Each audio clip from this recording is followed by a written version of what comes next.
My name is Emma Pearson. I'm 27 years old, and I'm a captain in the United States Army.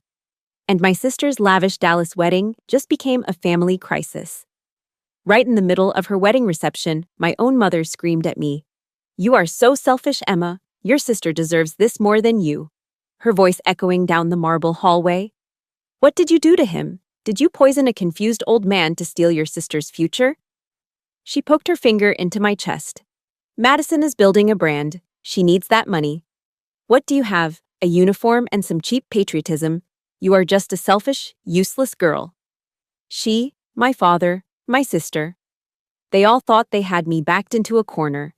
They thought I was alone. But they don't know that in the Army, we are taught to document everything. And my grandfather's last phone call, the one where he revealed the whole truth, was recorded. Before I play that recording and bring their entire fake world crashing down, let me know where you're watching from. Hit that like and subscribe button if you believe that the truth is the most powerful weapon against injustice. The confrontation in the hallway left a ringing in my ears, but I walked back into the grand ballroom with my training kicking in, shoulders back, spine straight, head high. The room was a classic Dallas spectacle, a sea of glittering chandeliers, floral arrangements so large they could hide a person, and the soft, elegant sounds of a string quartet. To anyone watching, I was just a guest returning to her seat. But inside, I felt like a soldier walking back onto a battlefield after being ambushed, the shock still vibrating through my bones. I found my table, a lonely island near the back, and sat down. Just in time for my father, Gary Pearson, to take the stage. The spotlight hit him, and he beamed, holding a champagne flute. "To my daughter," he began, his voice smooth and practiced, "the jewel of our family." He spent the next 15 minutes painting a portrait of Madison. He called her an inspiration, our shining star. He told stories of her first business venture at 12, selling her old designer clothes online, and framed it as early genius. He praised her lifestyle blog, her impeccable taste, her vision. He spoke as if he were presenting a perfect, flawless product to a room of investors. And through it all, he never once glanced in my direction. He never mentioned my name. It was as if he only had one daughter. In that crowded, opulent room, in front of hundreds of people who had known me my whole life, my own father erased me. The pain was sharper than my mother's insults. It wasn't a slap. It was a public execution of my existence. I could feel a hollow space opening up in my chest, a void where a daughter's place should have been. From the table next to mine, I heard a woman whisper to her friend, "Didn't the Pearsons have another daughter?" A little while later, Madison floated over to my table. Her smile was blinding, a perfect arrangement of white teeth, but her eyes were as cold and hard as diamonds. "Emma," she said, her voice dripping with artificial sweetness. "Thank you for coming." She placed a sleek, heavy box on the table in front of me. "I have a gift for you. Just a little something so you'll always remember family." I opened it. It was an expensive digital photo frame, the kind that cycles through hundreds of pictures. But as it lit up, my breath caught in my throat. The first image was Madison at her college graduation, tossing her cap in the air. Then Madison on a beach in Greece, laughing. Madison getting engaged, showing off a ring the size of a small rock. It was a never-ending loop of my sister's perfect life. My image, my existence, was nowhere to be found. I picked out all our family's best moments, she added, the final, deliberate twist of the knife. Her words hung in the air, thick with unspoken meaning. Our family. A family in which I was apparently not a part. I couldn't form a single word in response. I just nodded, my throat tightening into a knot, the muscles refusing to work. I felt like I was choking. After his speech, my father made his way to my table. He didn't come to apologize. He came to deliver an ultimatum. He placed a hand on my shoulder, a gesture that was supposed to look paternal and comforting to anyone watching from afar. But up close, his grip was firm. And his voice was a low, menacing whisper meant only for me. "Emma, I know you're upset," he said, not even making eye contact, his gaze sweeping the room to ensure his performance was being appreciated. "But it's time to do the right thing. Sign the papers. Transfer the estate to your sister. Don't turn this into an ugly mess." He squeezed my shoulder. I've spent my entire life building my reputation in this city. I will not let you destroy it over a little bit of selfishness." There it was. Not my pain, not my grandfather's wishes, not the truth. Only his reputation. The betrayal from him, from the man who was supposed to be my protector, sent a chill down my spine that had nothing to do with the ballroom's air conditioning. He wasn't my father in that moment. He was just another enemy combatant, using psychological tactics to achieve an objective. The final assault came during the cutting of the cake. It was a towering 7-tiered monster of white fondant and sugar flowers. As Madison and her new husband posed for the cameras, she made her move. With a theatrical little gasp, she tripped, stumbling just enough to send a full glass of dark red wine splashing directly onto the front of my ivory-colored dress. "Oh my gosh, I'm so sorry, Emma. I'm just so clumsy," she exclaimed, her hand flying to her mouth in mock horror. But for a split second, I saw it. A flash of pure, unadulterated triumph in her eyes. The room went quiet. Every eye turned to me. I was no longer an invisible ghost. I was a spectacle, a stain, a mess in the middle of their perfect party. The dark red liquid bloomed across the fabric like a fresh wound. Then, my mother was at my side. She didn't offer a napkin. She didn't try to help. She leaned in close, her perfume cloying and suffocating, and whispered venomously into my ear. "You see?" she hissed. "You don't belong here. Get out, before you ruin anything else." It wasn't a suggestion. It was an order. The final, perfectly orchestrated public humiliation. My expulsion.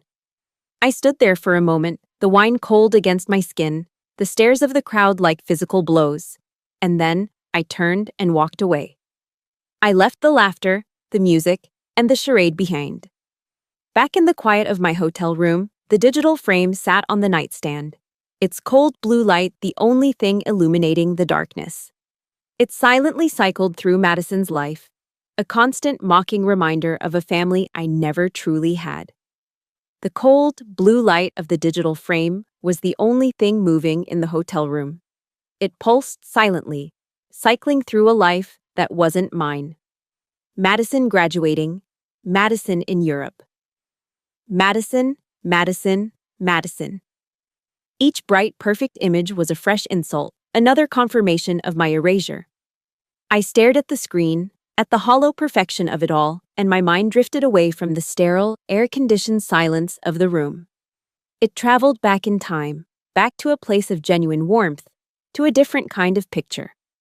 Not the glossy, perfect images on a screen, but the faded, black-and-white photos tucked into dusty albums at my grandfather's ranch. My grandfather, Jack Pearson, lived on a sprawling property near Fort Hood, Texas. My parents' house in Dallas smelled of potpourri and expensive cleaning products, a constant, sterile floral scent. Grandpa Jack's place smelled of machine oil, sawdust, and old leather. It smelled real. While Madison was at ballet lessons, learning poise and grace, I was in his workshop. That workshop was my first real sanctuary. It wasn't a place for a little girl, my mother always said. It was dirty, full of sharp things. But to me, it was a cathedral of history. I spent hours there, carefully polishing his military medals while he worked on an old engine. He didn't talk to me like a child. He talked to me like a teammate. He'd hand me a wrench and say, "Hold this steady, trooper." He taught me the difference between a Phillips and a flathead screwdriver before I knew how to properly braid my hair. One afternoon, I was holding his Purple Heart, feeling the weight of it in my small hand. I asked him if it was an award for being the bravest. He stopped what he was doing and looked at me, his eyes serious. "This isn't a prize, Emma," he said, his voice quiet but firm. "It's a reminder. It's a reminder that freedom has a price, and good people pay it." He explained what each medal meant, not as a trophy, but as a story of a friend, a battle, a promise kept. In that dusty workshop, surrounded by old tools and the ghosts of his memories, I learned the meaning of honor. It was a language my parents didn't speak.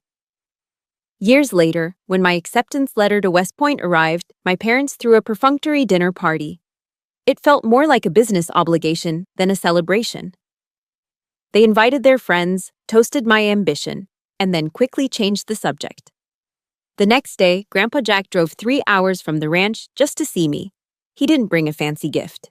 He brought an old, tattered letter, the paper yellowed and soft with age, the creases worn through. "This was the first letter I ever wrote to your grandma," he said, his eyes welling up with tears. "I was in a trench in Vietnam. I want you to have it. So you remember that no matter how far away you are, there's always someone waiting for you to come home." He pulled me into a hug, his embrace strong and sure. And then he held me at arm's length, looked me straight in the eye, and said, "You are my pride, Captain." He called me Captain. Long before I'd earned the rank, long before I'd led a single soldier, he saw it in me. That single word from him was worth more than 1,000 empty compliments from my parents. It was the most valuable recognition of my life. It was a confirmation that I was on the right path, my path, not the one they had tried to design for me. When Grandpa Jack got sick, the contrast between my sister and me became a chasm. Madison visited him once in the hospital. She took a smiling selfie by his bedside, posted it on Instagram with the caption, "My heart is breaking seeing my hero like this," and left 20 minutes later. I took all of my accumulated leave from the army and spent every minute I could with him. I read him chapters from old Western novels.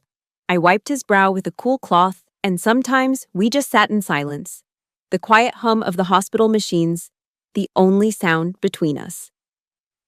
During one of his last lucid moments, he grabbed my hand. His grip was surprisingly strong, a final surge of the powerful man he once was. His eyes, though clouded with pain, were sharp and focused on mine. "Don't let them turn our legacy into money, Emma," he whispered, his voice a ragged breath. "They don't understand. It's not about the land or the stocks." He squeezed my hand. "It's honor. Protect it." It wasn't a dying wish. It was a direct order. I thought back to another quiet evening, years before, in his study. He had pulled a well-worn paperback from his bookshelf and handed it to me. The cover was creased, the corners soft. It was Meditations by Marcus Aurelius, the Roman emperor and Stoic philosopher. "This is the soldier's Bible," Grandpa Jack had told me. He was a general and an emperor, the most powerful man in the world, but he knew that real strength doesn't come from a title or an army. It comes from in here. He tapped his chest. "This book will teach you how to control what you can and how to accept what you can't." That book became my guide. Marcus Aurelius, a warrior philosopher, taught me that true power came from internal discipline, not from the approval of others. His writings gave me a framework for my own life, a way to build an inner fortress that couldn't be breached by my mother's criticism or my father's indifference. It was the philosophy of a soldier, and it had forged the resilience I now clung to. These were the memories that flooded my mind as I sat in that silent hotel room. This was the man they were accusing me of manipulating. The man who had built me, who had given me my moral compass, my strength, my very identity. The fight wasn't about a will. It was about defending the only true legacy I'd ever been given. I pulled out my phone and found the file. It was the last call, the one I had recorded. I pressed play, and his voice, weak but clear, filled the silence. "Emma," he said, and just hearing my name in his voice strengthened my resolve. "Promise me, Emma." Grandpa Jack's voice from the recording faded, leaving an even deeper silence in the hotel room. His last words weren't a plea, they were a transfer of command. "Protect it." The order echoed in my head, clear and precise. And a soldier, when given an order, executes the mission. There was no more time for grief or shock. It was time to act. I didn't go back to the hotel they had booked for me. I didn't even pack the few things I'd brought. I walked out of that first hotel, hailed a cab, and told the driver, "DFW Airport." The decision was instant, a tactical retreat. I couldn't fight this war from inside their stronghold. Dallas was their territory, a city woven together by my father's influence and my mother's social connections. I needed neutral ground, a place to regroup, resupply, and plan my counteroffensive. At 2 in the morning, Dallas-Fort Worth International Airport is an eerie, cavernous place. The usual chaotic energy was gone, replaced by the low hum of cleaning machines and the stark, sterile glare of fluorescent lights on polished floors. I was a ghost in a stained ballroom gown, my hair still pinned up, a walking contradiction in that empty terminal. I walked up to a self-service kiosk, the screen casting a cold glow on my face, and booked a one-way ticket to Austin on the first flight out. No return date. This wasn't a retreat, it was a redeployment. As the plane finally took off, breaking through the clouds into the first light of dawn, I watched the Dallas skyline shrink behind me. For the first time, I felt a strange, conflicting mix of crushing loneliness and absolute freedom. I landed in Austin and checked into a cheap motel off the highway, the kind with worn carpets and a lingering smell of disinfectant. The luxury of the Dallas wedding felt like a scene from someone else's life. After a quick shower, I started making calls. I had to believe I wasn't entirely alone. I had friends from high school, people I'd known for over a decade. I started with Mark, who was now a lawyer at a big firm downtown. I explained everything: the will, my mother's accusations, my father's threats. I could hear him shifting uncomfortably on the other end of the line. There was a long pause before he finally spoke. "Wow, Emma, that's terrible," he said, his voice laced with caution. "I'm so sorry you're going through this." Another pause. "But, your dad's company is a major client of our firm. A huge one, actually. I can't get involved. It would be professional suicide." His apology was sincere, but his refusal was absolute. The door slammed shut. Next, I called Sarah, who worked for a local news station. I thought maybe she could offer some advice, some way to get ahead of the story I knew my mother would eventually spin to the media. Her reaction was even quicker. "Oh, Emma, no," she said, almost in a panic. "I can't cross your mother, Diane Pearson. She has friends at every station in Texas. My career would be over before it started. I'm sorry, I just can't." Click. With each call, the walls closed in. The power and influence my parents wielded wasn't just a vague concept. It was a tangible, invisible fortress. And its walls were made of the silence of people I once called my friends. I was a commander with no army, a soldier with no allies. The bitter truth settled in my stomach like a stone. I was completely on my own. As if on cue, my phone rang. It was an unknown number, but I answered it. A tearful, trembling voice came through the speaker. It was Maria, our family's housekeeper for over 20 years. "Captain Emma," she sobbed, "I am so sorry. I had to call you." She told me that my mother, Diane, had gone into a rage that morning. She'd ordered a junk removal crew to my childhood bedroom. Not to pack it, but to clear it out. She had them throw everything in boxes and put them on the curb. "Like trash, miss, like trash." My blood ran cold. "Everything?" "Everything," Maria whispered, her voice breaking. "Your books, your awards from school, the letters from your grandpa, even the framed photo of you and your unit in Afghanistan. She said you were no longer her daughter." I thanked her quietly and hung up the phone, my heart constricting in my chest. This was more than just disowning me. This was an attempt to erase my entire history, to wipe my existence from the very foundation of that house. Every memory, every achievement, every piece of my life that wasn't tied to them, tossed to the curb. It was a final, brutal act of severance. That night, sleep was impossible. The motel room felt like a prison cell. I was exhausted, defeated, and utterly alone. If you have ever felt that kind of loneliness, where it feels like the whole world has turned its back on you, hit that like button and let me know I'm not the only one by commenting, "You are not alone," below. In the drawer of the cheap nightstand, my hand brushed against a book. I pulled it out. It was a Gideon Bible, standard issue for motels across America. I wasn't a particularly religious person, but in the depths of my despair, I opened it. My eyes landed on a verse in the book of Isaiah, chapter 41, verse 10. The words seemed to lift off the page. "So do not fear, for I am with you. Do not be dismayed, for I am your God. I will strengthen you and help you. I will uphold you with my righteous right hand. It wasn't a promise of victory. It wasn't a strategic plan. But reading those ancient words in that cheap motel room in the darkest hour of my life, I felt a strange sense of peace settle over me. It was a promise of an ally, an assurance that I was not, in fact, entirely alone. That night, for the first time in what felt like an eternity, I slept. The morning after finding solace in a stranger's Bible, I woke up feeling different. The exhaustion was still there, a heavy weight in my bones, but the crushing despair had lifted, replaced by a quiet, fragile calm.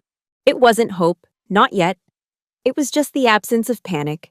I knew the fight was still ahead, and I still had no allies, no plan, and barely any money. Forcing myself out of bed, I made a cup of the terrible motel coffee and opened my laptop, intending to start the daunting task of finding a lawyer who wasn't afraid of my father's shadow. That's when I saw it. An email in my inbox sent just an hour earlier. The subject line made my breath catch in my throat. Captain Pearson, do you remember me? My heart started to pound. I clicked it open. The sender was a man named David Chen. For a moment, the name didn't register. Then, the memory hit me like a physical force. Sergeant Chen, a young, brilliant intelligence analyst who had served under my command in Afghanistan. A quiet kid, always focused, always 3 steps ahead of the enemy. I read his message, my eyes scanning the words faster and faster. Captain, it began, the formal title a jolt of respect in a world that had just called me worthless. A mutual friend from our service days mentioned he'd heard you were going through a difficult time back home. I looked you up and found a few articles. I'm not sure if you know, but I left the Army a few years ago. I'm a lawyer in Austin now, specializing in estate law and veterans' rights. He continued. Captain, I was there on that patrol outside Kandahar. I was the one who missed the pressure plate on that IED. You were the one who pulled me back, just seconds before it detonated. I owe you my life. It's a debt I've never forgotten. So now, it's my turn. This war you're in, you will not fight it alone. I read the email 3 times, tears blurring the screen. It was like a flare in the darkness, a signal from a life I thought I'd left behind. The loyalty I had searched for in my own blood, I found in the bond of shared service, in a debt of honor from halfway across the world. It was real. It wasn't just a word Grandpa Jack had taught me. It was a living, breathing thing. David invited me to dinner at his house that evening. I was hesitant, feeling like an intruder on a peaceful life, but he insisted. His home was a small, neat house in a quiet Austin suburb, the kind with a basketball hoop in the driveway and toys scattered on the lawn. It was a million miles away from the cold, marble-floored museum I grew up in. The moment I stepped inside, I was hit with the warm smell of roasting chicken and the sound of children laughing. His wife, a kind-faced elementary school teacher named Sarah, greeted me with a warm hug. No questions asked. Their 2 young kids, a boy and a girl, peeked at me from behind their mother's legs with wide, curious eyes. There was no pity in their gazes, no awkward questions about the family drama. They just treated me like an old friend who had stopped by for dinner. We ate in their cozy kitchen. The meal wasn't a 10-course affair catered by chefs. It was Southern fried chicken, creamy potato salad, and green beans served on mismatched plates. It was the most delicious meal I'd had in years. We talked about their kids' soccer games, my time in the service, the absurdly hot Texas weather. For a few hours, I wasn't a disgraced daughter or a plaintiff in a lawsuit. I was just Emma. For the first time since that horrible wedding, I felt safe. I felt seen. After dinner, David walked me out to my car. I meant what I said, Captain, he told me, his tone serious. You're not alone. The brotherhood, it doesn't end when you take off the uniform. He was right. The next day, he introduced me to his family. It wasn't a support group that sat in a circle sharing their feelings. It was a network, a unit of veterans he trusted implicitly. He took me to a local VFW post, a simple, no-frills place that smelled of stale beer and camaraderie. There, I met a grizzled former Marine who was now a private investigator. After hearing my story for less than 5 minutes, he just grunted and said, "Give me their names. I'll find out where the bodies are buried, financially speaking." I met a former Air Force finance officer who now worked as a forensic accountant. She offered to look into my parents' business dealings, pro bono. And I met a former Army journalist who promised to hold my story, ready to deploy it with a major, reputable newspaper if things got dirty. Listening to them, a powerful realization washed over me. They didn't see a selfish girl, as my mother had called me. They saw a fellow soldier under attack, and their instinct was to form a perimeter and defend.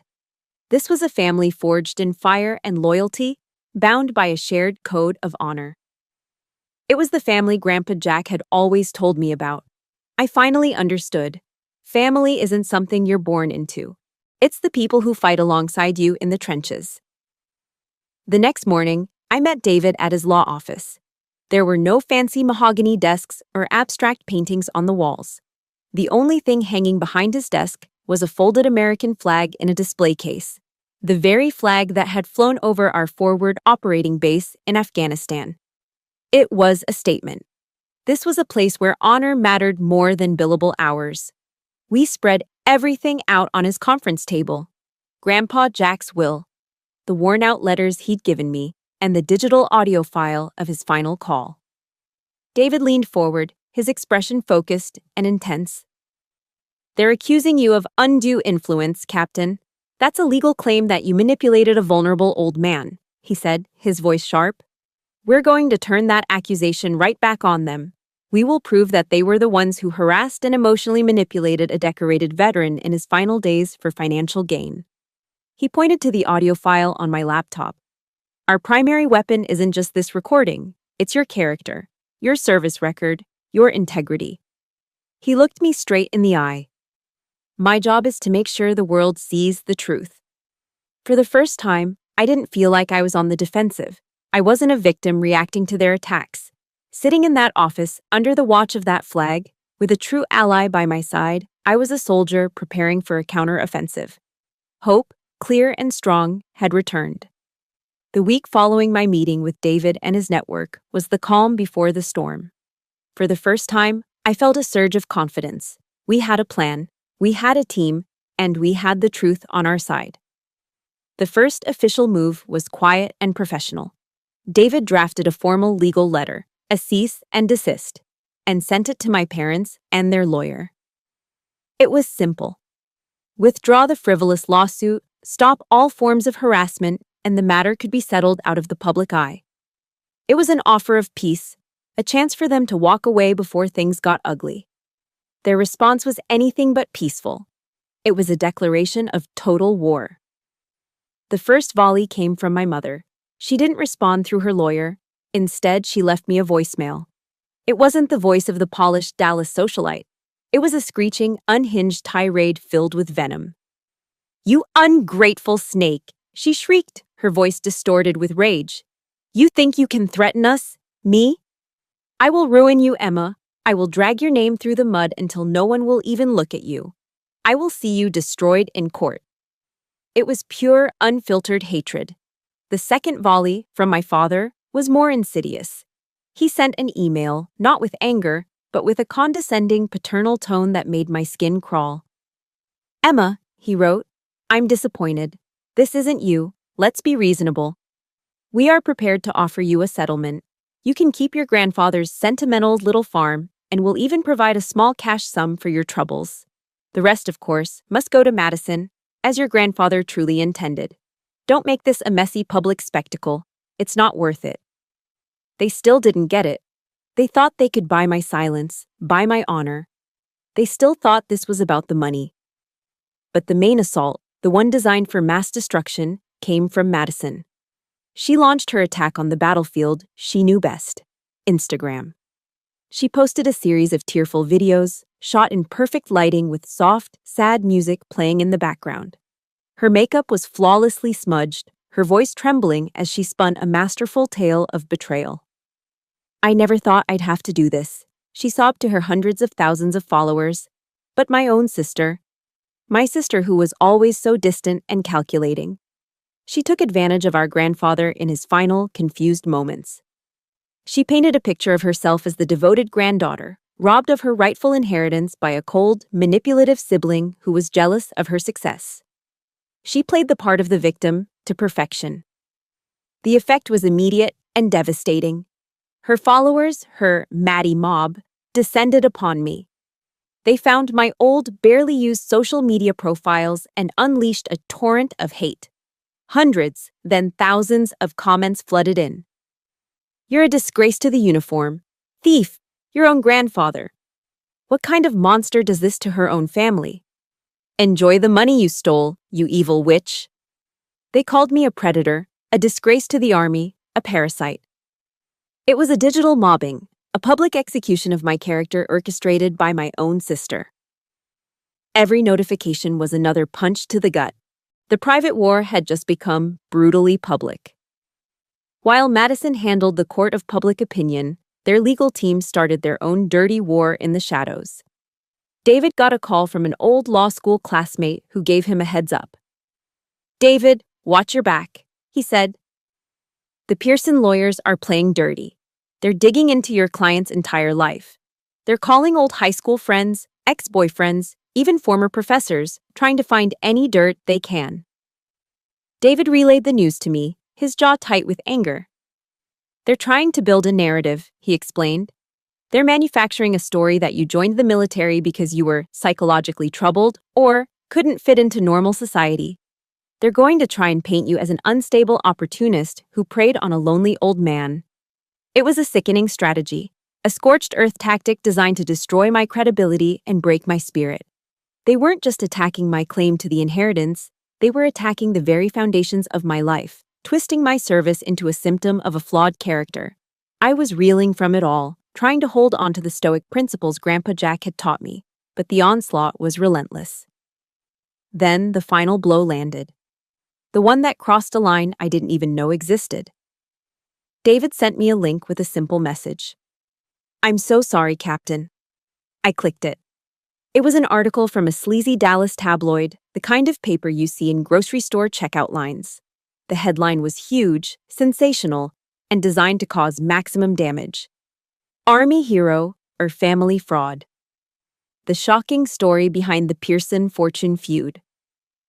The article was a masterpiece of character assassination, filled with anonymous quotes from sources close to the family.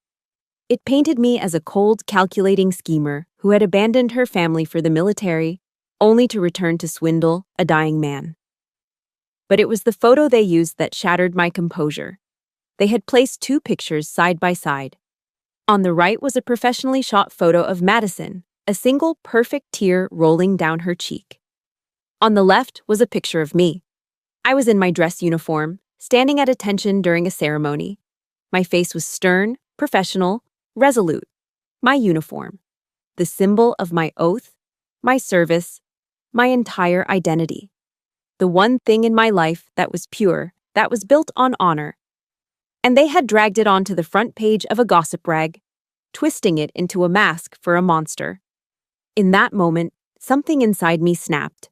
All the pain, the hurt, the hope for a peaceful resolution, it all burned away, leaving behind a cold, hard clarity. It was what soldiers call battlefield clarity. The moment when all the noise fades away and you see the mission with perfect, lethal focus. They had crossed the final line. They had used my uniform, my honor, as a weapon against me. It was an unforgivable sacrilege. My hands were perfectly steady. My breathing was even. I picked up my phone and dialed David's number. He answered on the first ring. "I saw it, Captain," he said, his voice heavy with rage. "This is—" I cut him off. My voice was calm, devoid of all emotion. It was as cold and sharp as steel.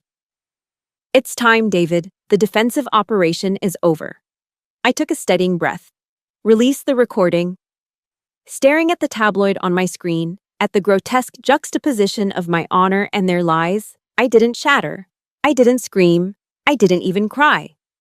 Instead, a profound and terrifying calm washed over me.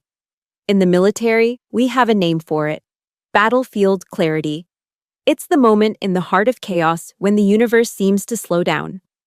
All the peripheral noise, the fear, the pain, the confusion, it all evaporates. The swirling storm of emotions that had been raging inside me for weeks, the grief, the betrayal, the desperate flicker of hope that they might change, it all went silent. All that remained was a single, cold, crystalline objective. They had crossed the final boundary. They had taken the most sacred thing I had, the uniform, the symbol of my oath to my country and my promise to my grandfather. And they had desecrated it. They had used it as a prop in their disgusting theater of greed. This was no longer a family dispute. They had not just attacked Emma Pearson, the daughter. They had attacked Captain Pearson, an officer of the United States Army. They had made my service, my identity, a casualty in their war. And that was a fatal mistake. My hand was rock steady as I picked up the phone and dialed David's number. He answered before the second ring. "I saw it, Captain," he said, his voice thick with a controlled fury. "This is unconscionable. It's—" "No," I said, cutting him off. My voice was level, precise, devoid of any tremble. It was the voice I used to give orders in the field. "It's a gift, David. They just handed us our justification. They fired the first public shot." I paused, letting the weight of the moment settle. This is no longer a defensive action. They've escalated. Now, we retaliate. David was silent for a beat, recognizing the shift in my tone. "What are your orders, Captain?" "Prepare everything," I commanded. "Send the full, unedited audio recording to your contact at the Texas Tribune. I want it on the record. Then, I want you to draft a lawsuit for defamation and slander. We're not just defending the will anymore. We're going on the offensive. The gloves are off." After I hung up, a strange sense of liberation filled me. The part of me that had been clinging to a shred of hope, the little girl who still wanted her family's approval, died in that moment. And I was glad she was gone. It was time to burn the bridges, not out of anger, but out of necessity, to ensure there was no retreat. I sat down at my laptop and began a systematic, methodical purge. First, my mother. I found her contact in my phone. I stared at the name Mom for a second, then deleted it and typed in Diane Pearson. Then I blocked the number. No more screaming voicemails. No more poison. Next, my father. I blocked his number. I blocked his email. No more condescending offers of settlement. No more lectures on protecting a family reputation he himself had set on fire. Then, Madison. I went to Instagram, to her perfectly curated page of lies. I blocked her. I blocked her on every platform. The Maddie mob could no longer reach me. Their digital venom was cut off at the source. I went into my email account and typed Pearson into the search bar. Years of messages appeared. Birthday wishes that felt hollow. Holiday plans that were always centered around Madison. I selected all of them, every single one. And I clicked delete permanently. A digital lifetime of feigned affection, erased in a single click. My final act was the most satisfying. I walked over to the wall where the digital picture frame Madison had given me was still plugged in, its screen glowing with another picture of her perfect life. I unplugged it. The screen went black. I took it off the wall, walked it over to the motel room's trash can, and dropped it in. It landed with a cheap plastic clatter. A final, definitive end. Each action was a clean cut, a severing of a rotten tie. I wasn't their daughter anymore. I wasn't their sister. I was free. There is a moment in every fight when you stop taking the punches and you decide, with absolute clarity, that you are going to fight back. It's a feeling of pure, undiluted power. If you have ever reached that point, that moment when you knew you had to stand up for yourself, hit that like button. And let me know you stand with me by commenting the single word that says it all.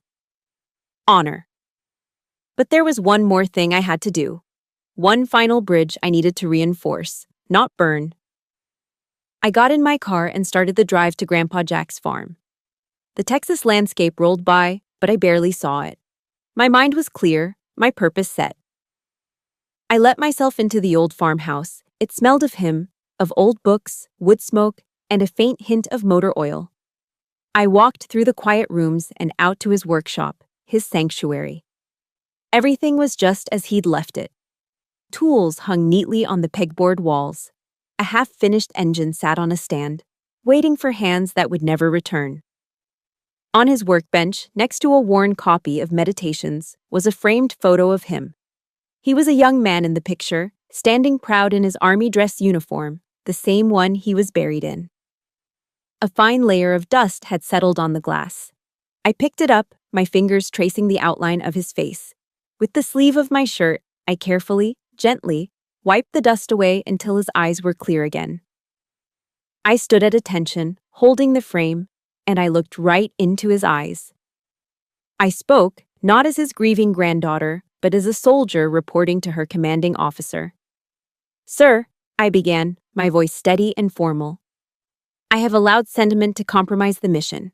I have been too lenient with the enemy. For that, I apologize."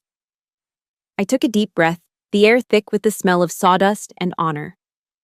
"But I give you my word, effective immediately, that this will be rectified. Your legacy will be protected. Our family's honor will be restored." I stood a little straighter. "I will complete the mission." It wasn't just a promise, it was a vow. And a soldier never ever breaks their vow. The moment I gave David the order, the atmosphere shifted. The quiet, methodical defense was over.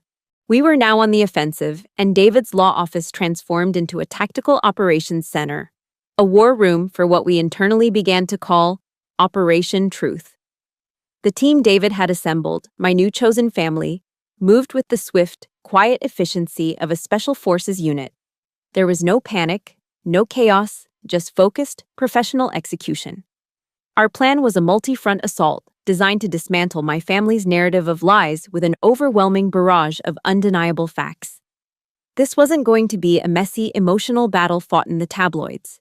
It was a clinical, strategic strike aimed at the heart of their credibility. David, acting as our lead strategist, began compiling a comprehensive legal dossier. It was more than just a file. It was an arsenal.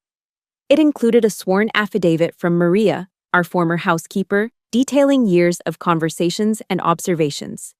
It contained the screaming, unhinged voicemail from my mother, a perfect exhibit of her unstable and harassing behavior. And thanks to Mike, the grizzled ex-Marine turned PI, it included detailed financial statements. His digging had uncovered what we suspected. My father's business was heavily leveraged, and they were drowning in debt. Madison's extravagant wedding hadn't been a celebration. It had been a desperate attempt to maintain the illusion of wealth. Grandpa Jack's inheritance wasn't just a bonus for them, it was a lifeline. Meanwhile, Joanna, the former Army journalist, was drafting the centerpiece of our public campaign. She wasn't writing for a gossip blog. Her target was the Texas Tribune, a highly respected, nonprofit investigative news organization known for its deep dives into politics and policy. Her article wasn't a hit piece, it was a meticulously sourced investigative report. This was crucial.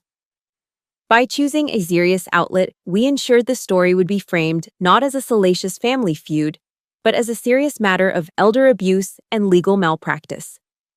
With the components of the operation in motion, David and I sat down in his office for the most difficult part, analyzing our key piece of intelligence: the final recording of my grandfather. I took a deep breath and pressed play. The audio was slightly distorted by the static of the phone line, but his voice, though frail, was unmistakably clear. It was the voice of a man tired of fighting. "They just keep pushing, Emma," he sighed, the weariness evident in every word. "Your mother, she keeps talking about the debts, about Madison's wedding. She has a way of making me feel guilty, like I'm letting everyone down." He coughed, a dry, rattling sound that pained me to hear. "But I know you're the only one who understands, sweetheart. You won't sell the land. You won't sell our history. Promise me you'll keep it safe." Listening to it again, with the clarity of battle in my mind, I didn't feel sadness. I felt a cold, righteous anger.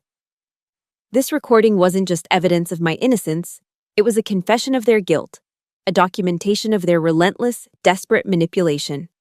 It was my grandfather's verbal last will and testament. It was his final order. Our case was strong, but it was about to get a shot of adrenaline from an unexpected source. Maria, our housekeeper, after being unceremoniously fired by my mother for the crime of calling me, agreed to give a formal videotape deposition. She sat across from David, nervous but resolute. She recounted in heartbreaking detail, overhearing my mother on the phone with their lawyer months before my grandfather passed. She'd heard Diane discussing strategies to have him declared mentally incompetent. She said, "We need to establish a pattern of confusion," Maria recalled, her voice trembling. She was planning it for a long time. She also testified to Madison's visits. They were never more than 5 minutes long. Madison would walk in, snap a smiling selfie by Grandpa Jack's bedside for her Instagram story, and walk out, often not even speaking a full sentence to him. Maria's testimony was a live grenade thrown into the heart of their narrative. It was proof of premeditated deceit from a trusted, inside source they never saw coming. The final piece of our strategy came from a surprising new ally. David was friends with a public policy professor at the University of Texas at Austin, a brilliant man who had served for 2 decades as a high-level official at the Pentagon, specializing in information warfare. We met with him for coffee. After listening to the entire story, the professor looked at me, his eyes sharp and analytical. "Captain," he said, "your family is fighting a war of noise. They are loud, emotional, and chaotic. You must do the opposite." He leaned in. "Once your evidence is public, you will go completely silent. No interviews, no social media posts, no public statements. You will let the facts speak for themselves." His advice resonated deeply with the Stoic principles Grandpa Jack had taught me from Marcus Aurelius's Meditations. In an information war, the professor continued, the loudest voice is rarely the one that wins. The winner is the one who has the truth and the discipline to let it work. Let them scream. Let them panic. Let them self-destruct in the face of the facts. His counsel solidified our entire approach. We wouldn't engage in their mudslinging. We would rise above it. We would present the truth with the cold, undeniable force of a legal brief, and then we would step back and allow the world to be the judge. The night before the launch of Operation Truth, the entire team gathered in David's office one last time. Every piece was in place. The legal complaint for defamation was filed. The dossier of evidence was complete. Joanna had submitted her article to her editor at the Tribune. A press conference was scheduled. David looked at me, a determined glint in his eye. He gave me a single, crisp nod. "It's all set, Captain," he said, his voice low and steady. "The article goes live online tomorrow morning at 7 a.m. The press conference is at 10. A countdown had begun. I didn't sleep that night. I sat in the quiet of my motel room, watching the clock on my phone tick toward 7 a.m. It felt like the final moments before a mission launch. A tense, electric silence where the entire world seems to hold its breath. I wasn't scared. I wasn't anxious. I was ready. At exactly 7 a.m., my phone buzzed with a notification from the news app Joanna had told me to download. The headline was stark, professional, and devastatingly effective. Pearson Inheritance Dispute. Recording reveals. Pressure on decorated veteran in final days. I clicked the link. The article was a masterclass in investigative journalism. It laid out the facts objectively, chronologically, without melodrama. It detailed the lawsuit, my parents' claims, and then it presented the evidence. There was a direct link to the full audio file of my last call with Grandpa Jack. There were embedded screenshots of my mother's threatening voicemails, and there were key quotes from Maria's sworn affidavit, painting a damning picture of premeditation and deceit. The story hit the digital world like a shockwave. Within the first hour, it became the most read, most shared article on the Texas Tribune. It was picked up by local news affiliates, then by national news aggregators. Across the sprawling, manicured suburbs of North Dallas, in the high-rise offices downtown, the elite of Texas society woke up, checked their phones, and were served a piping hot scandal with their morning coffee. The carefully constructed facade of the Pearson family had just been blown to pieces. At 10 o'clock, David held his press conference. I watched the live stream from my laptop. He walked to the podium, calm and composed in a simple, dark suit. He didn't look like a lawyer hungry for a fight. He looked like a soldier on a solemn duty. He didn't raise his voice. He didn't make accusations. He simply presented the facts. "We are here today to present the truth," he began, his voice steady. He laid out the timeline, then he played the most critical 30-second clip of my grandfather's recording for the assembled reporters. The sound of my grandfather's weary, manipulated voice filled the room. A visible ripple of shock went through the press corps. When the questions started, they were fired like bullets. "Where is Captain Pearson now?" one reporter shouted. David's response was measured and powerful. "Captain Pearson has followed the advice of her counsel and will not be making a public statement at this time," he said. "She believes the evidence speaks for itself. Her focus now and always is on her duty and on honoring the true legacy of her grandfather, a man who served this country with distinction." The contrast was devastating. On one side, you had my family's loud, hysterical, and public attacks. On the other, you had a quiet, decorated Army captain and her veteran lawyer, calmly presenting the truth with discipline and honor. The court of public opinion, which had been so quick to condemn me, delivered its new verdict in a matter of minutes. The social media reversal was a digital tsunami. The Maddie mob, which had been so vicious in their attacks, turned on their queen. Madison's comment section, once a curated garden of praise, became a toxic wasteland of outrage. "Hypocrite! You used your dying grandfather for clicks? You're disgusting. How dare you attack your sister when she's serving our country?" The hashtags began to trend nationwide. First, Pearson scandal. Then the one that made tears spring to my eyes. Justice for Captain Pearson. The corporate sponsors who had built Madison's brand ran for the exits. The boutique clothing line she promoted issued a statement suspending their partnership. The wellness tea company whose products she peddled announced they were reevaluating their brand ambassadors to align with their core values of family and integrity. Her carefully constructed digital empire, built on a foundation of curated authenticity, crumbled into dust in less than 3 hours.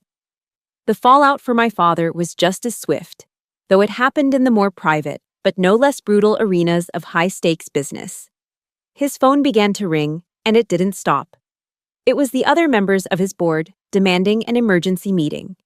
It was his partners at the country club asking awkward questions in hushed, judgmental tones. It was the bank that held the loans on his struggling company, suddenly very interested in the reputational risk of their client. The good name he had spent a lifetime building, the reputation he was willing to sacrifice his own daughter for, had evaporated by lunchtime. Late that afternoon, my phone rang. The caller ID read, "Gary Pearson." I let it ring 3 times, then I answered. I said nothing. "Emma?" His voice was ragged, stripped of all its usual arrogance. It was the voice of a man in freefall. "Emma, what have you done?" he pleaded. "The company, the board, everyone is calling. You're destroying this family. You have to stop this. Call it off. Tell them it's a misunderstanding." "Whatever you want, Emma. You want the money? You can have the money. Just make this stop." I listened to his frantic, pathetic bargaining in complete silence. The man who had threatened me, who had erased me, was now begging me to save him. When he finally ran out of breath, I spoke. My voice was calm, devoid of any anger, any pain, any emotion at all. It was the voice of a stranger. "I only ever wanted the truth, Mr. Pearson," I said, using his surname like a blade, severing the final thread of our connection. "Now, everyone has it." I paused. "Don't ever call me again. From now on, any and all communication will go through my attorney." And with that, I hung up. I ended the last conversation I would ever have with my father. My phone immediately began to buzz again. The screen lit up with my mother's name. It buzzed once, twice. I watched it vibrate on the cheap motel table, a frantic, desperate plea from a world I no longer belonged to. I let it ring until it went to voicemail, the sound of their panic finally becoming what it always should have been: just distant, irrelevant noise. The storm didn't end with a bang, but with a quiet, gradual fizzle. In the weeks that followed, the world moved on. The hashtags faded, the news cycle found new scandals, and the intense glare of the public spotlight slowly dimmed. David kept me updated on the fallout, his reports delivered with a professional, dispassionate tone. As predicted, the Pearson family quietly withdrew their lawsuit. There was no apology, no admission of guilt, just a silent retreat from a battlefield they had so arrogantly created. The consequences, however, were unavoidable. David sent me a link to a business journal announcing my father's forced resignation as chairman of the board. My mother, once the queen bee of Dallas society, became a pariah. Invitations to charity galas dried up. Her calls to former friends went unreturned. She was socially exiled, trapped in the gilded cage she prized above all else. And Madison, she simply vanished. Her Instagram account, a vibrant monument to a fictional life, was deleted. Her brand, her career, her entire public identity, erased. They had craved the spotlight and gotten it, just not in the way they'd ever imagined. Listening to these updates, I expected to feel a surge of triumph, a satisfying sense of victory. But I didn't. There was no joy, no glee. There was only a profound, hollow emptiness. It was like watching a necessary demolition in slow motion. I found myself mourning the ruins of a flawed structure that had, nonetheless, been part of my life's landscape. I was sad for the family we could have been, for the love that should have existed but never did. I was sad for a family that had so completely self-destructed in its worship of greed and image. The war was over, but the emotional debris was still everywhere. To clear it, I knew I had to perform one final personal act of closure. One evening, I sat at the small desk in my motel room with a pen and a single sheet of paper. I needed to write a letter, not to be sent, but to be written. A letter to my mother. I didn't write it in anger. The rage had burned itself out, leaving only the cold, hard truth. Mother, I began. You taught me that love was conditional, a prize to be earned through perfection. You taught me a woman's value was measured by her appearance and the status of the man by her side. I spent my life trying to prove you wrong, trying to build a life based on honor, hoping one day you would finally see me. I paused, the words flowing with painful clarity. But I realize now, I don't need to prove anything to you. My worth isn't up for your debate. I don't forgive you for what you did, because it was wrong. But I do forgive you for not being the mother I needed, for not having the capacity to love unconditionally. And in forgiving you for your limitations, I am finally releasing myself. I'm freeing myself from a lifetime of waiting for a love that was never going to come. When I finished, I read the words aloud to the empty room. Then I folded the paper, took it outside into the cool Texas night, and with a lighter from my glove compartment, set it on fire. I watched as the paper curled, the words turning to black ash before being carried away by the breeze. I wasn't just burning a letter. I was incinerating a lifetime of hope and hurt. I was letting it all go. A week later, David received a call from the Pearsons' lawyer about the disposition of personal effects. They had frantically retrieved the boxes from the curb and wanted to arrange their return. They want to know where to send them, David told me. They asked if you wanted to meet. No, I said, the answer immediate and absolute. Tell them to have the boxes delivered to Grandpa Jack's farm and left on the porch. I will not see them, not now, not ever. The boundary was drawn. Clear, final. I drove to the farm the next day. The cardboard boxes were stacked neatly on the porch, a silent, pathetic offering. On top of one, there was a small folded piece of notepaper. It was my father's handwriting, shaky and frail. 2 words. I'm sorry. I stared at the note. 2 words scribbled on paper, an apology born not of remorse, but of defeat. It wasn't absolution. It wasn't a repair. It was just an acknowledgement. A sad final period at the end of a long, painful sentence. I folded the note carefully and put it in my pocket. It was over. That evening, I told David about the note over dinner. Should I forgive them? I asked, the question feeling heavy. David put down his fork, his expression thoughtful. Captain, he said warmly, in the Army, after every operation, we conduct an after-action review, an AAR. The purpose isn't to assign blame. It's to identify lessons learned so we can move forward, smarter, and stronger. He looked at me, his gaze direct and kind. Maybe that's what forgiveness is for people like us. It isn't saying, what you did was okay. It's not for them. It's for you. It's you, conducting your own AAR, saying to yourself, the lesson has been learned. This battle is over. And I will not allow it to occupy another inch of my territory or another second of my life. His words clicked into place, a key turning a lock I didn't know was there. He had given me a new definition. Forgiveness wasn't about pardoning them. It was about liberating myself. I didn't need to forgive them for what they did. I just needed to forgive myself for ever expecting them to be something they never could be. That night, for the first time, the future didn't feel like a continuation of the past. It felt like a blank page.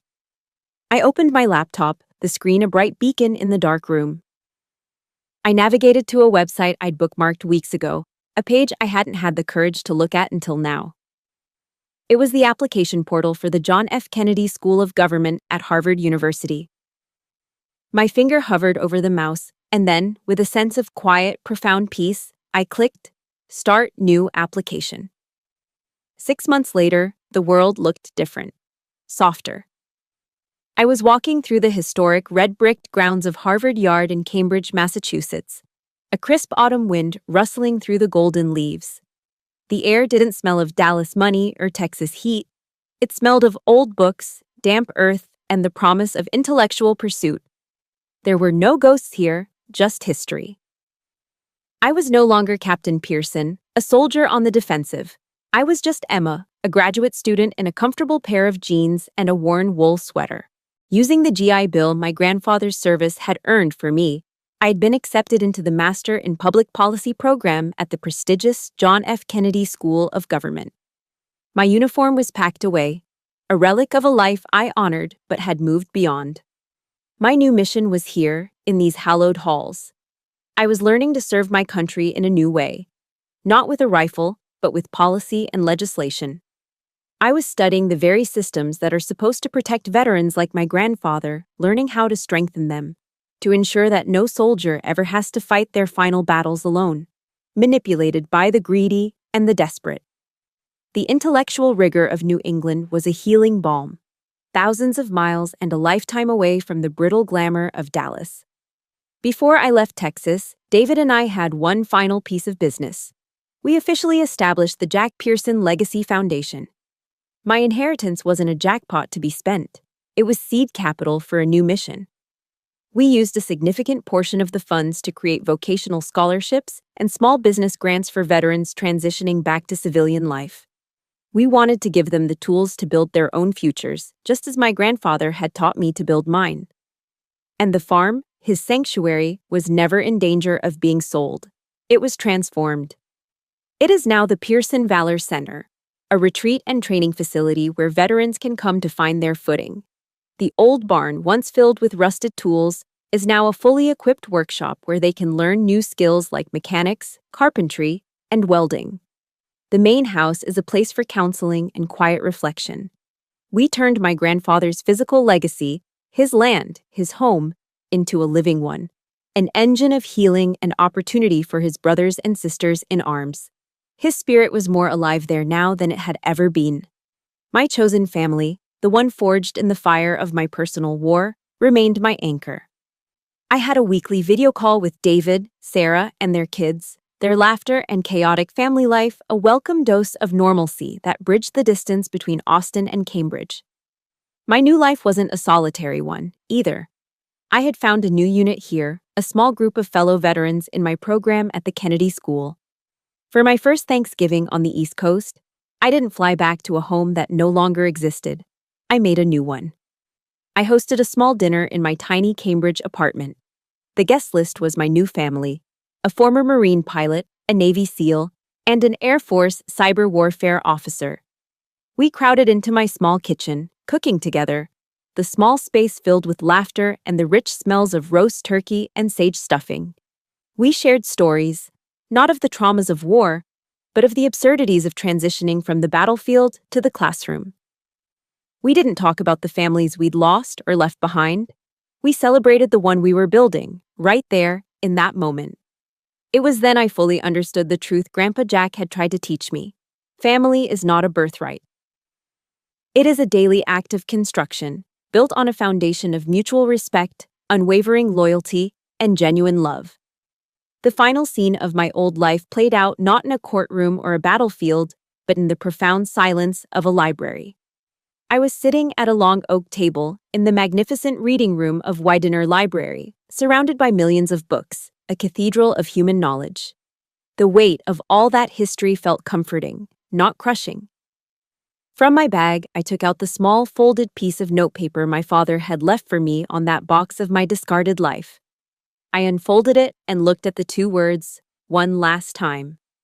"I'm sorry." The shaky, defeated script of a fallen king. Then I took out the worn, dog-eared copy of Meditations that my grandfather had given me so long ago.